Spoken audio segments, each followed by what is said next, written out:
This week's episode of The Two Mechanics is sponsored by Nichole, USA. Over the years, Kenny and I have worked with some of the best technicians, engineers, race teams and workshops in the world. One thing we've learned is that great technicians still need great tools. Nichole USA is bringing professional diagnostic, service and maintenance and equipment to technicians and shop owners who want to work smarter, faster and more efficient. What stands out to me is the breadth of their product line. They bring solutions across the entire workshop. Whether you're diagnosing problems, servicing vehicles or improving workflow, they're developing products designed to help technicians get the job done.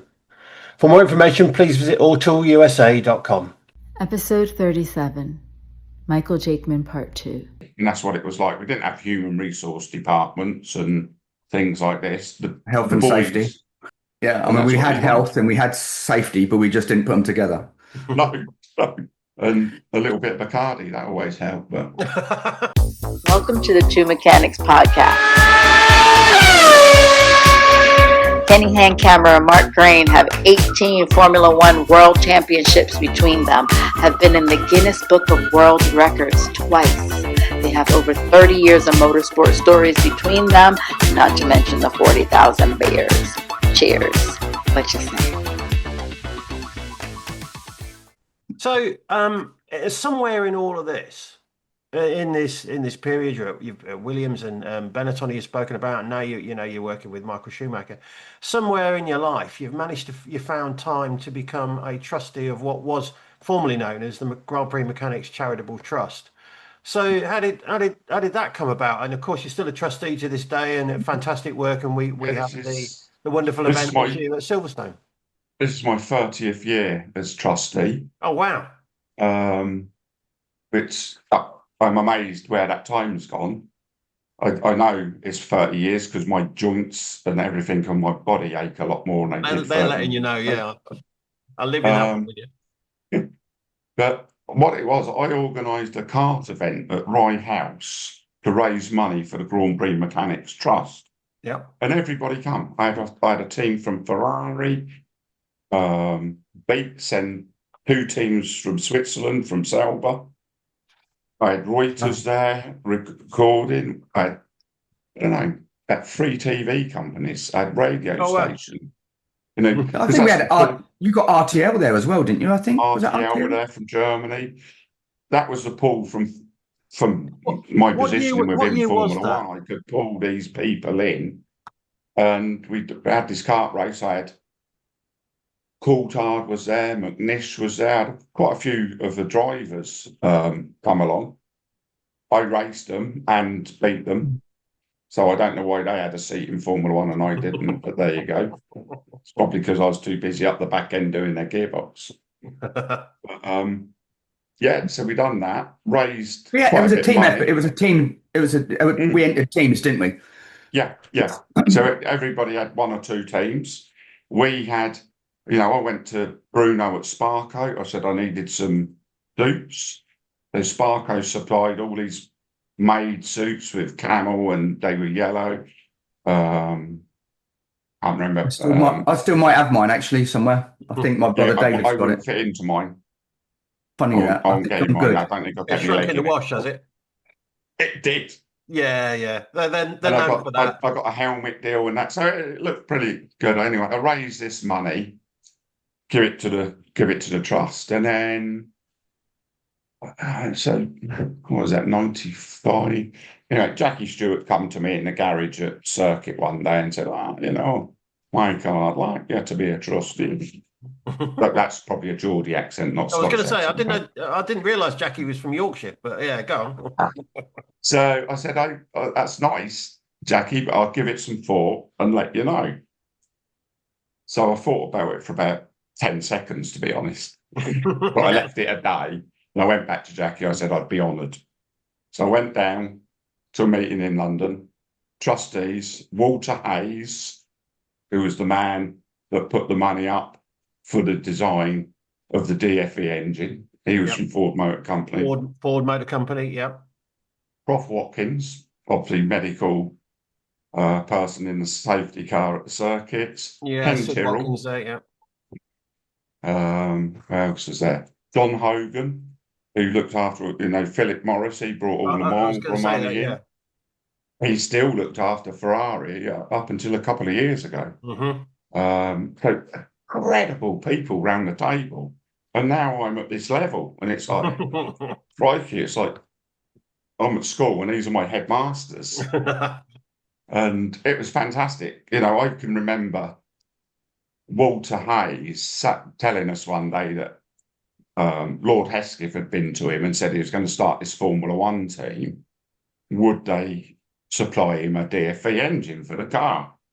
So Walter said, I gave him 2 engines. Well, Ken went absolutely berserk. He said, I won championships and races for you, and you didn't even give me an O-ring.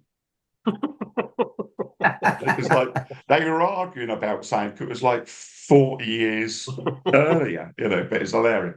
But great people, sadly no longer with us, but it was an honour to have sat round the table with them on the Grand Prix Trust, really. Yeah, you know, it's kind of fantastic achievement. Yeah, and I think you were the first person, as a, I believe, as a technician, that became a trustee. You were the first, no, Bob like, Darcy non-management. You were like a technician level that became a member, which was a big deal back then. It was really, you know, Bob Dance, you know, the legendary Bob Dance, chief mechanic at Brabham's at Lotus. At Lotus, yeah. He was a trustee before me. Peter Collins, who was team manager at Benetton, well, more like team principal. He kind of built Benetton up, didn't he? He was with me at Williams. He was one of my team managers at Williams, Peter was. Still a very good friend of mine now. We still do business together today. I bet. So yeah, it's amazing how tables change and things happen, and you kind of elevate up a little bit. But what was your when you did the change from Williams to Benetton? Obviously, Benetton never won anything at that stage. What did you find the main difference between the teams? Between Williams and Benetton at the time, Williams were a lot more advanced in almost every area, to be honest. But I had the meeting at Whitney, like I say, with Nigel Stepney and Peter Reinhardt and so on. And I went down the machine shop, and it was all manual machines, you know. Yeah. And the fab shop, and it's just like, you know, what is this place? And I said to Nigel, I said, I don't know about this, because I said, it looks so basic to me. He said, no, wait until you go to Godalming and see John. And I went down to Godalming, and John Barnard. I remember, because I was based at Godalming. I remember you coming down. Yeah. And John, where we all met, I believe. Spend money. You know, he spent money. It was like he walked into the office, and it was like walking into a top London bank. And then he went out into the machine shop, and he had these big Jobs machines, machining tooling, big CNC machines. I thought, this is more advanced than Williams. Okay, I'm a bit happier now. So that's when I made the change. And then obviously what we discussed with Michael's car, when Michael went to Ferrari, he did ask me, Kenny, Max and Jonathan to go to Ferrari with him on his car. But also the Ferrari mechanics were good friends of ours. We used to go away with them and things. And yeah, we had holidays together, didn't we? We didn't do it in the end. And so I was on the Laces car the season after. I was on it too. He ran me over in Melbourne. Yeah. I was on the front jack with having to look him in the eyes as he came down the pit lane. It was come in Melbourne. It was tarmac and then like polished concrete, and I think it was Villeneuve he followed in, and then he just lit the back wheels up and launched into our practice pit stop in morning warm up, and just understeered, and I just went straight under the front wing and spat me out by the side pod. And probably couldn't do that now, Jakey. Probably couldn't do that now, in fairness. Do you know what? I can't remember now, I'd have took the front wing off. So just on that. So Alacy's clobbered you and spat you out, like you say, to the side of the car. What was I honestly can't remember that. So that's what happened. Were you properly injured, hospital, or was it? Yeah, I kind of pulled myself away like a wounded dog into the garage. Yeah. And it's like, Jesus, And yeah, they took me off down, got the stretcher and took me off down the medical centre and Yeah. x-rayed and nothing was broken and whatever. So I got back up to the garage and sat in an office out the back. And Alacy goes to Pat Simmons. He said, I think we need to change fifth and sixth gear. Yeah. Pat just looked at him. He said, you're not changing anything. He said, that bloke you run over was your gearbox man. So, Yeah. different days, right? Yeah. Oh, But nice still one. fantastic. We have some tremendous memories and things. And it's like I was talking to Indy Lau yesterday at Silverstone, who was obviously at McLaren when I was at Williams in the A very 80s. close, And obviously a former colleague of mine, but also a very, very close friend, a great guy. great guy. And I was saying about teams, you were families. If someone upset you, you told them and you put them straight. But if anybody needed anything, you were there and you helped them. If they had issues at home, the wife was getting upset with them traveling, you put your arm around them and you looked after them. And we were a family, and that's what it was like. We didn't have human resource departments and things like this. The Health and boys safety. rallied around. Yeah, we rallied around and looked after each other, didn't we? Yeah, I And mean, that's we what had we health and we had safety, but we just didn't put them together. No. And a little bit of Bacardi, that always helped. But Is that what you've got in there now? Yeah. that is not neat vodka. Yeah. That is water. That is water. That old chestnut. It's me and Ken you're talking to now, Jakey. Come on. Yeah, it's like nobody went to the grid with a can of Coke with any Bacardi in it ever. No, that never happened. You know when I first started, Ferrari and Renault at lunchtime, every day, even days when the cars were running, had red wine. Glass of red, didn't they? And it only changed at Ferrari when John Barnard went there and he said, they can't be doing this at lunchtime. So what they used to do was decant the red wine into Coke cans so they'd sit down for lunch and still have their wine. But yeah, and that was just what happened. Imagine that nowadays. Well, it just wouldn't happen with it, it's like, but I think I was only saying to Indy yesterday, we certainly had, in my opinion, the best times in Formula One from the kind of 80s, 90s into 2000s. That was a good period. Yeah, you're absolutely right, and I tend to agree. I mean, the bulk of my career, well, for my Formula One career, was the 90s and into the 2000s. Over the years, Kenny and I have worked with some of the best technicians, engineers, race teams, and workshops in the world. One thing we've learned is that great technicians still need great tools. All-Tool USA is bringing professional diagnostic, service and maintenance and equipment to technicians and shop owners who want to work smarter, faster, and more efficient. What stands out to me is the breadth of their product line. They bring solutions across the entire workshop. Whether you're diagnosing problems, servicing vehicles, or improving workflow, they're developing products designed to help technicians get the job done. For more information, please visit alltoolusa.com. Kenny and I have spoken about this before. It's really interesting. You'll probably know him, Jakey, a fellow called Bruce McIntosh, who was around in the 1960s. And, I remember. So Bruce McIntosh, I worked with him at McLaren Cars when we were working on the F1 GTR.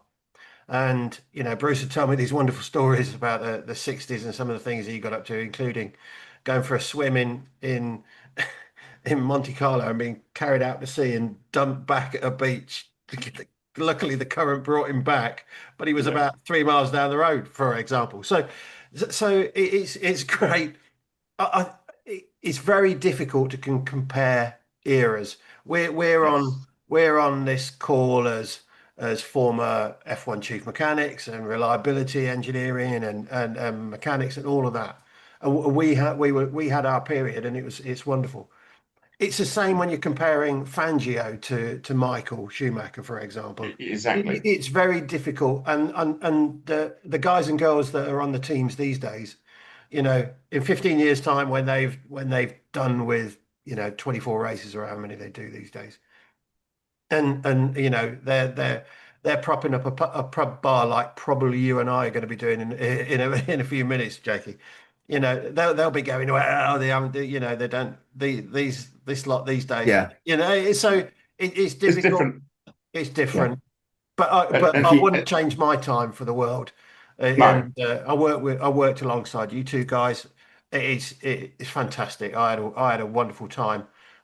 You look at the drivers we work with, and like you say, people say, who's the best driver? Well, Manuel Fangio was in that period, or Ascari or Nuvolari. Precisely, you know. And you got Alain Prost, you got Ayrton Senna. Ayrton was a wonderful guy.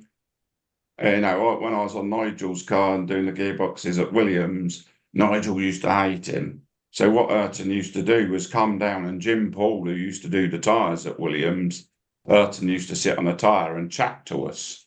You think that's a nice, friendly guy, but what he was actually doing was winding Nigel up before the race, because he's thinking, what are my guys doing talking to that Chatting with driver? him. I'm trying to beat the World Championship. Of course, Ayrton didn't come down to see what tyres you're going to race on either. There got to be some of that, yeah. But the other thing that he used to do, I remember strapping Nigel in the car on the grid. I didn't strap him in, but one of the guys strapped him in. And Ayrton walked up to the car and leant in and got hold of Nigel's hand and shook it. He said, let's have a good race.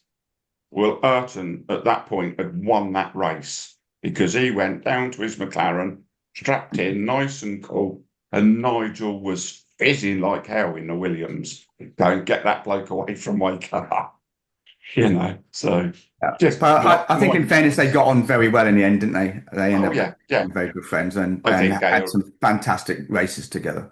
They all admire each other, you know, on and off the track are two different things, aren't they? And it's the same as us mechanics.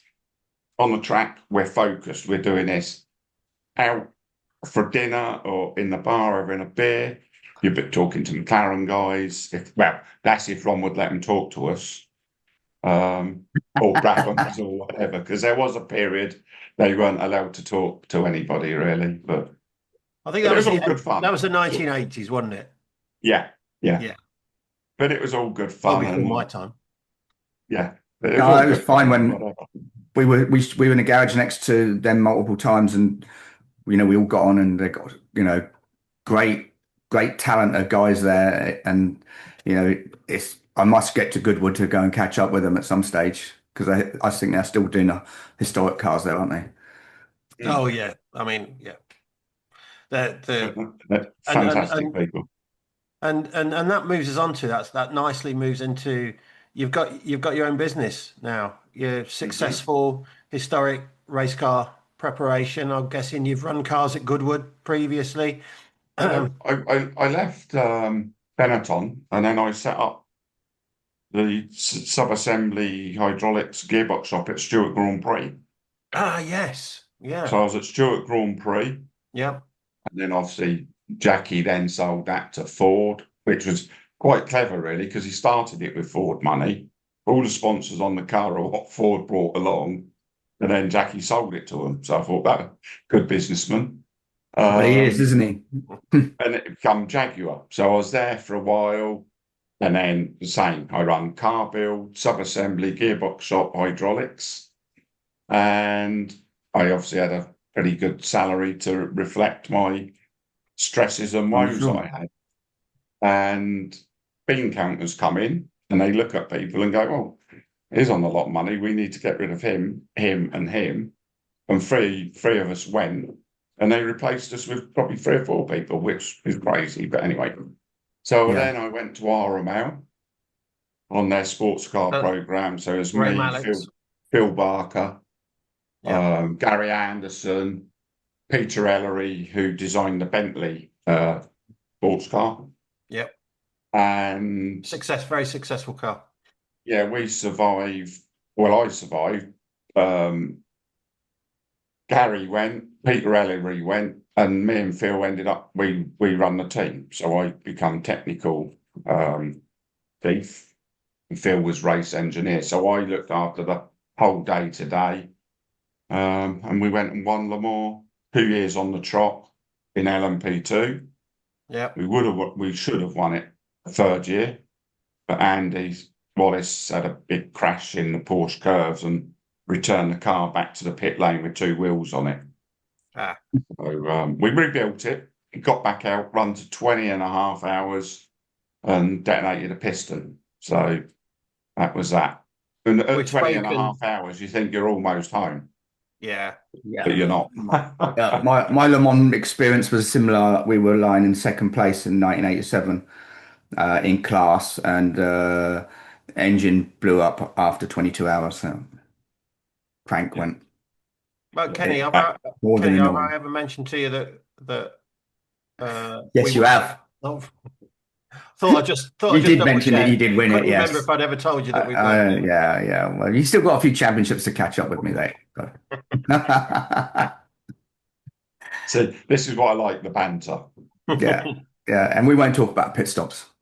So anyway, Jakey, keep going. So that was our amount. And while I was there, a lot of the sports car teams used to take guys just at the weekend to work on the cars. So I thought there's an opportunity to build sub-assemblies for these people and gearboxes. So I went to a very good family friend and I said, can you give me one of your barns, turn into a workshop so I can do this? And after a while he said, yeah, and we turned this place into a bit of a race shop, and I was building gearboxes and uprights and everything for teams racing in ELMS and at Le Mans. You know, my first year, I had a car in every category. I had Corvettes, I had LMP2, LMP1, and GT, I forget what it was back then, Pro-Am or whatever. Yeah, so I had cars in every category at Le Mans that I built uprights for or gearboxes. And then I went as technical kind of director of Murphy Prototypes, and I helped them with their technical side and the build process of the car. And then, it just kind of slowly built up. I got one. It's quite an achievement. I've always got a lot of admiration for people who build their own businesses, and obviously motor racing is what I've spent my life doing, so I'm more familiar with that. But I appreciate how difficult it is to build up your own business in motorsport. It's by very nature, hard. Everybody's it's not competitive. Easy. We're all in it because we want to beat the next person. We spoke about the camaraderie, absolutely, and after races or the teams, you go out and have a beer with your buddy from Red Bull, even Kenny. I'd even go out for a beer with Kenny after the race. But of course, only because I was buying them.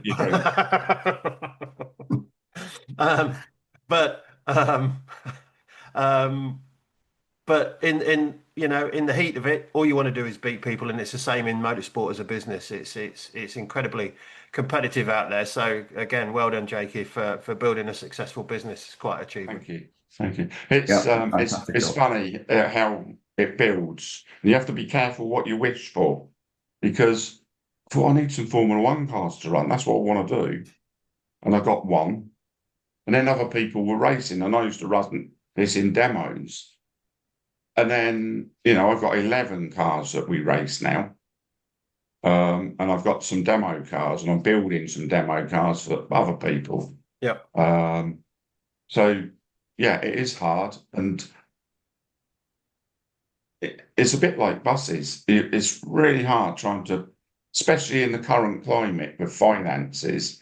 Yeah, and smoothing out those peaks and troughs, I guess. And it's workload and so on. It gives you some sleepless nights. I have clients sometimes owing me £250,000. Well, if you say it quick enough, it doesn't sound a lot, but to me, that's a lot of money.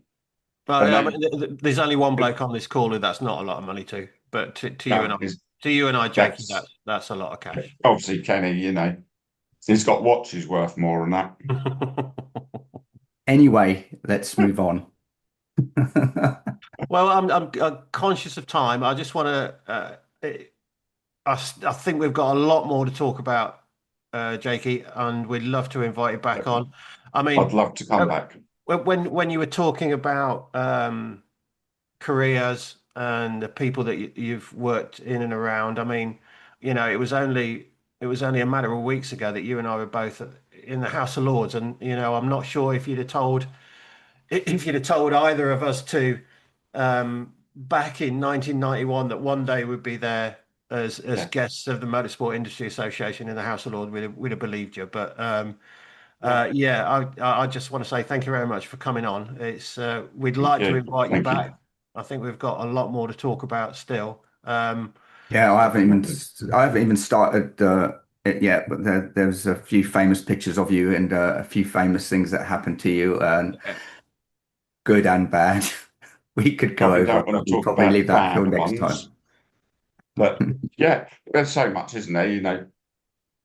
I was 24 years in Formula One, so there's a lot to talk about. I was, 6, 7 years in sports car racing, and I think my business is in its 9th or 10th year. So, and also going back, my stepfather being a saloon car driver, and there's a that lot at Williams, and then my father with his side.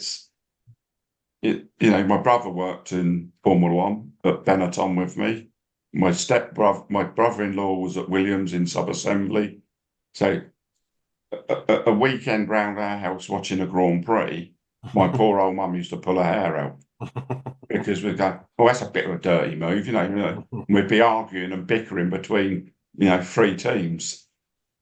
All good stuff. It's been fantastic, Jakey, and we'd love to have you back on again and nail down in a few things that's happened to us both over the years. I think we worked at least 10 years together, didn't we, alongside each other? And we've got a lot of stories. And thanks again. Thanks to all our listeners. I hope they enjoyed this podcast, and we'll get a deep dive into Jakey next time. Yeah, and have a look go and look at my company website, and you see I've got lots of old photos from Williams and Benetton of us all there, team photos and different things. And